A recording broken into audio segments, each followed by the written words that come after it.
About a few days ago, I came across this question somewhere, and I think it is just necessary that I share it with lovers of mathematics, especially those who will be writing one mathematics exam or the other in the coming days. And for those who also want to review some of the things they learned in the past, which they probably have forgotten, for those who want to see if they can still reason mathematically. And here's the problem on the screen. The hypotenuse of a right angle triangle is 6 centimeter long. If the area of the triangle is 9 square centimeter, find the length of the two other sides. This is one of those questions that are capable of sweeping you off your feet after taking the first step.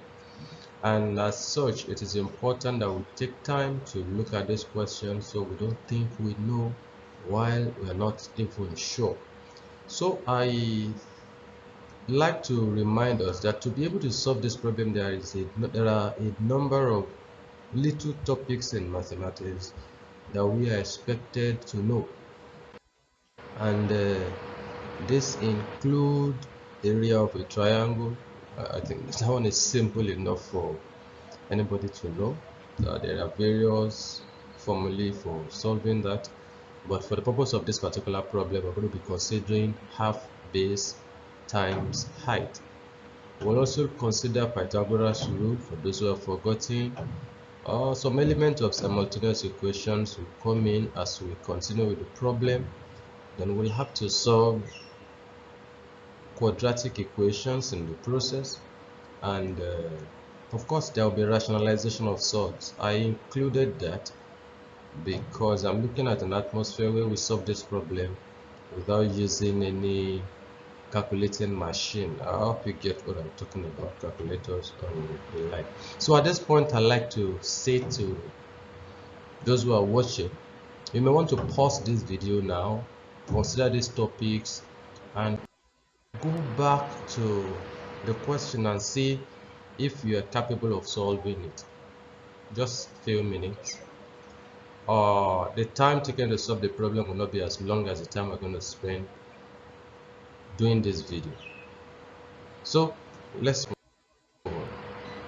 For the detailed solution of the problem, this is a diagram. This is a triangle we are talking about. The length of the hypotenuse is 6 centimeter, and the two sides we are taken to be H and B, since we're going to be looking at base and height of the right angle triangle. So let's start with the information given to us. We start from known to unknown. We have been given that area of a triangle is 9 squared centimeter. How do we relate that to the diagram or the previous information we have at hand?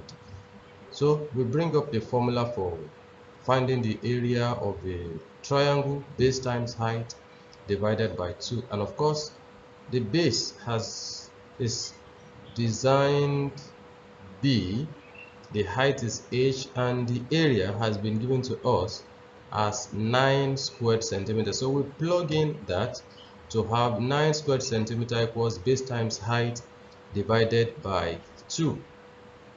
If we cross multiply at this point, or maybe multiply both sides by 2, which is the denominator of the fraction on the right hand side, we will be having 18 squared centimeter equals base times height. And this is where we begin to wonder what happens when we have to deal with two unknown in a single mathematical statement. It's not done. To solve a problem that has to do with two unknown, we expect two different statements involving at least one or both of the variables. So as it is now, we're going to generate the relationship between the two of them. So let's express one in terms of the other. So we're going to express B in terms of H by dividing through by H.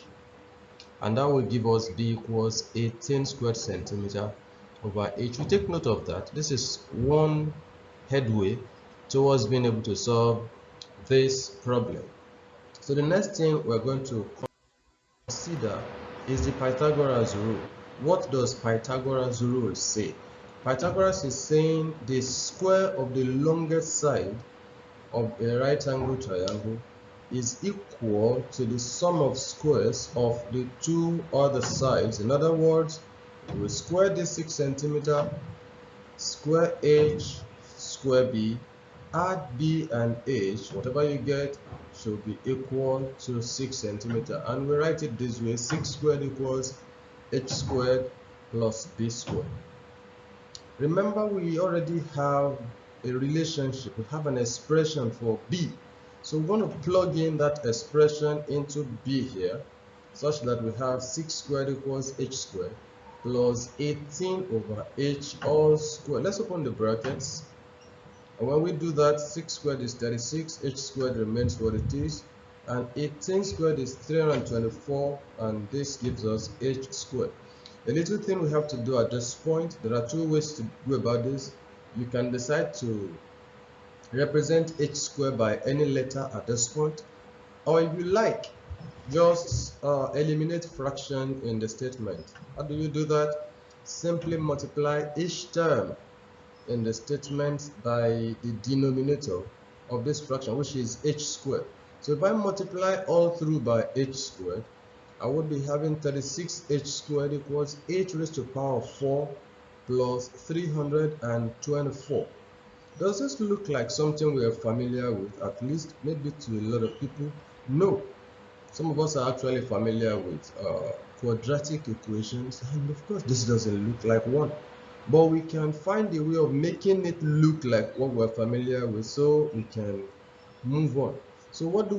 We represent, okay, let's move everything first to the left hand side, such that we have h raised to the power of 4 minus 36h squared plus 324 equals 0.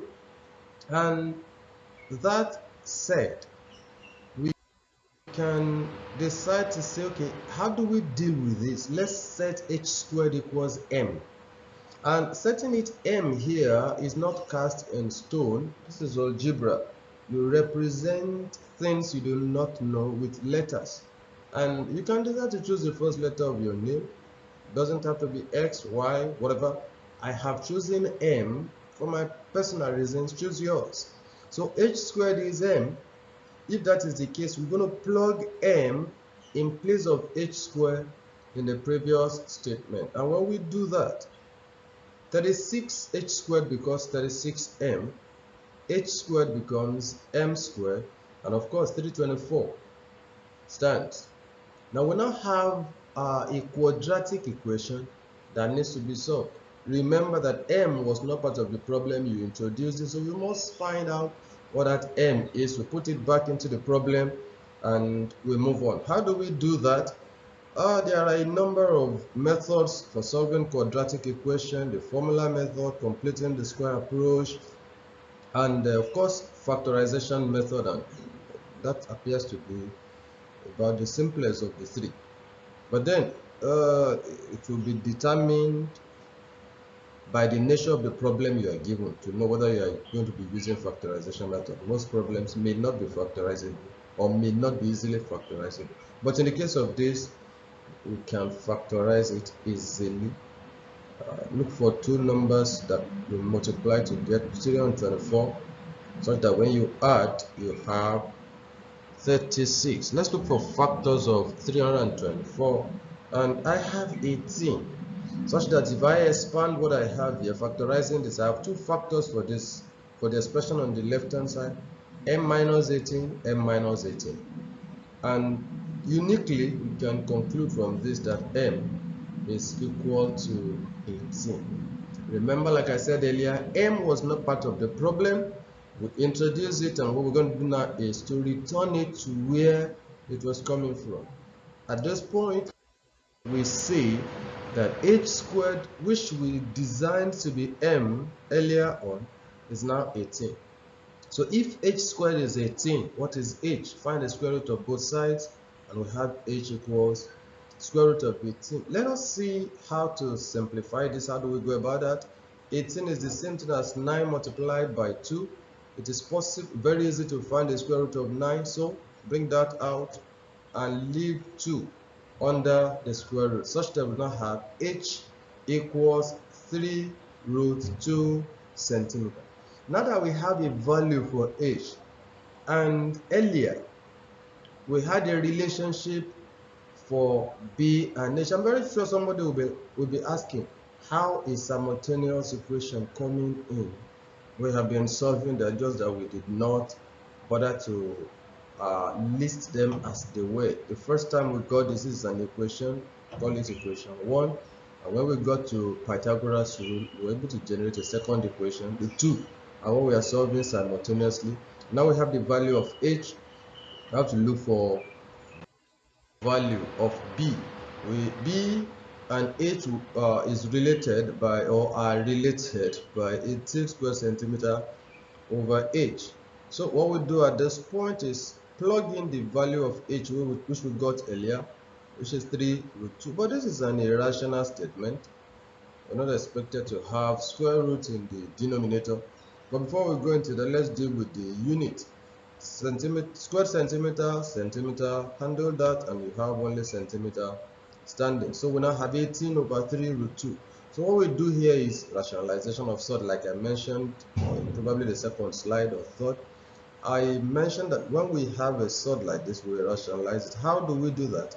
Multiply both the numerator and the denominator by the conjugate of the denominator.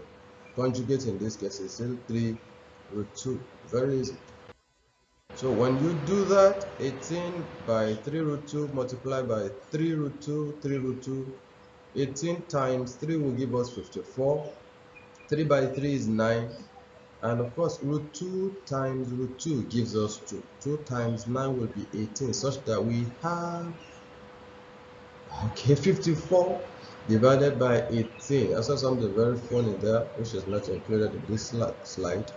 But if you see what I'm saying, you may solve the problem faster than I am doing right now. So if you do that, you have 54 root 2 over 18. But 18 is a factor of 54. It's capable of dividing it even without a remainder. So 54 divided by 18 will give us 3. And you have b equals 3 root 2. Now we have the value of b, 3 root 2. We also have the value of h, 3 root, and those are the sides that the question is actually asking us to look for. Now we have them. And one thing we have to understand at this point is that we can come to a conclusion that the given triangle, though drawn not to scale, is actually a right-angled isosceles triangle, given that h is 3 root 2, b is 3 root 2, and coupled with the fact that it was a right-angled triangle from the beginning. So we have a right-angled isosceles triangle. I'd like to add at this point that it is possible that we recast this problem to something different from what you have read earlier, but yet still solving the same problem. The hypotenuse of a right angle triangle is 6 centimeters long. If the area of the triangle is 9 squared centimeters, show that the triangle is isosceles. It's the same approach, the same problem you are solving, the same solution you are going to get. And as soon as you get the value of b and h and they are equal, that makes it isosceles. And the fact that it was stated earlier that it is right angle declares it automatically a right angled isosceles triangle. Well, thanks for watching, and I like to plead with you, don't forget to subscribe to this channel, uh, like the video, forward it, share with your friends. And on this particular topic, if you have any question to ask, don't forget to just type it in the comment section, and I can assure you, before you open your eye and close it, you have a response immediately. And if you have other problems as far as mathematics is concerned, bothering you, a particular topic that you have been taught you're not getting,